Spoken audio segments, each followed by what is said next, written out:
نبی صلی اللہ علیہ وسلم پر درود تھا، کیونکہ درود بھی نبی صلی اللہ علیہ وسلم کے لیے ایک تحفہ ہی ہوتا ہے. اس مناسبت سے بھی اس حدیث کو انہوں نے ہدیہ کہا.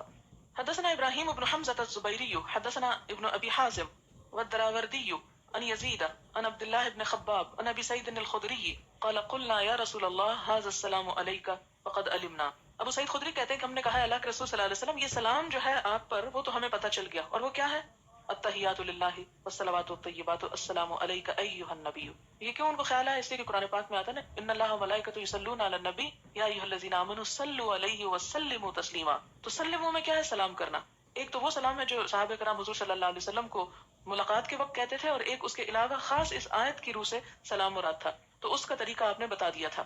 تو انہوں نے کہا کہ یہ تو ہم کو معلوم ہو گیا، اب آپ ہمیں یہ بھی بتا دیں فکیف نصلی علیک کہ ہم صلاۃ کیسے بھیجیں. تو آپ نے ان کو صلاۃ کا طریقہ بھی بتایا. قال قولوا آپ نے فرمایا کہو اللهم صل على محمد عبدك ورسولك كما صليت على ابراہیم وبارك على محمد وآل محمد كما باركت على ابراہیم وآل ابراہیم. اب آپ دیکھیں کہ ہمارے ہاں یہ جو ربیع الاول کا مہینہ ہوتا ہے اور میلاد کے موقع پر بہت لے دے جھگڑے فساد بحثیں ہوتی رہتی ہیں، اور اس آیت کو بارہا کوٹ کیا جاتا ہے کہ جی اللہ تعالیٰ اور اس کے فرشتے درود بھیجتے ہیں تو ہمیں بھی حکم ہے تو ہم درود پڑھ رہے ہیں. اور پھر اس آیت کو سامنے رکھ کر من مانی اور من مرضی کے بے شمار طریقے درود پڑھنے کے ایجاد کر لیے اور اس کے حال حلیے بھی ساتھ ہی. پھر اسے کیا ہوا؟ کسی دوسرے نے کچھ کہا، تیسرے نے کچھ کہا، تو ایک اختلاف اور تنازع ہو گیا.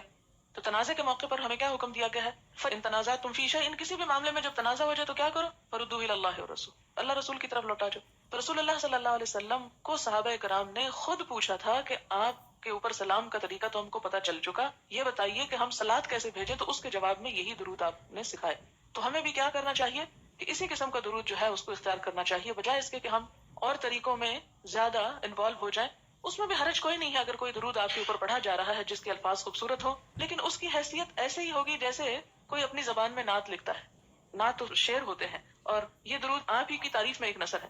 ان کا رتبہ اور مقام اور درجہ اور اجر اور ثواب وہ نہیں ہو سکتا جو خود آپ صلی اللہ علیہ وسلم کے دیے ہوئے درود کا ہو سکتا ہے. یعنی جب آپ نے اپنے لیے وہ چیز پسند کی، مثلا آپ اگر کسی سے کہتے ہیں اچھا میں تم کو کچھ دینا چاہتی ہوں، بتاؤ تمہیں کیا پسند ہے، مثلا آپ کسی کی پسند کی چیز اس کو جب دیتے ہیں یا خود اس کی اپنی چنی ہوئی، تو وہ اس کے لیے زیادہ ویلیوبل ہوگی بنسبت اس کے کہ آپ اپنی مرضی سے ایک ڈھیر چیزوں کا اکٹھا کر کے اس کے حوالے کر دیں اور وہ اس کی ضرورت کی نہ ہو یا اس کی پسند کی نہ ہو. تو اسی طرح یہ بھی ہو سکتا ہے کہ ہم ڈھیروں لمبی چوڑی باتیں کر کے یہ کہ جی ہم حضور کے بارے میں درود لکھ رہے ہیں اور بھیج رہے ہیں، اور ہم اس کا خوب خوب اہتمام کریں، اور ہو سکتا ہے کہ وہ آپ کو اتنا پسند ہی نہ ہو جتنا وہ کہ جو آپ نے خود اپنے لیے پسند کیا اور خود اپنے لیے سکھایا. اس لیے ان درود کو جو ہم درود ابراہیمی جس کو بولتے ہیں جو نماز میں پڑھا جاتا ہے، اس کو اختیار کرنا زیادہ بہتر ہے بنسبت اس کے کہ کسی بھی اور چیز کو. جب تک شرک نہ ہو ان دوسرے درودوں کو بھی پڑھا جا سکتا ہے، لیکن افسوس یہ کہ ساتھ وہ ہم نے جو بے شمار مرچ مسالے لگا لی کہ اس کا اتنا اجر اور اتنا ثواب اور زمین آسمان کے قلابے ملا دیے، تو یہ چیز پھر دین میں غلو کی حد تک بڑھ جاتی ہے جسے بچنا ہی بہتر ہوتا ہے. اس سے پھر مرچ مسالے لگا لی کہ اس کا اتنا اجر اور اتنا ثواب اور زمین آسمان کے قلابے ملا دیے، تو یہ چیز پھر دین میں غلو کی حد تک بڑھ جاتی ہے جس سے بچنا ہی بہتر ہوتا ہے. اس سے پھر فساد اور اختلاف کے دروازے کھلتے ہیں. تو اس اختلاف کو کم سے کم کرنے اور سمیٹنے کے لیے ضروری ہے کہ ہم انہیں حدود پر رک جائیں جہاں اللہ کے رسول صلی اللہ علیہ وسلم نے ہم کو روکا یا جو چیزیں آپ نے سکھائیں. ہاں اگر ثواب کی نیت کے بغیر ویسے ہی آپ کی محبت میں کوئی نظم یا نثر کا کلام ہم پڑھتے ہیں تو اس کے پڑھنے میں کوئی گناہ کی بات نہیں ہے یا کوئی حرج نہیں ہے، بشرطے کہ آپ اس کے اوپر من گھڑت ثواب جو ہے اس کی لسٹ نہ بنا کے پیش کریں. پھر اس میں آپ دیکھیں کہ درود شریف کے الفاظ بھی بہت قابل غور ہیں. جہاں آپ صلی اللہ علیہ وسلم کے لیے دعائیں ہیں وہاں ساتھ اللہ تعالیٰ اپنے دوست خلیل اللہ حضرت ابراہیم علیہ السلام کا بھی ذکر کرتے ہیں، اور آل ابراہیم کی بات خصوصی طور پر.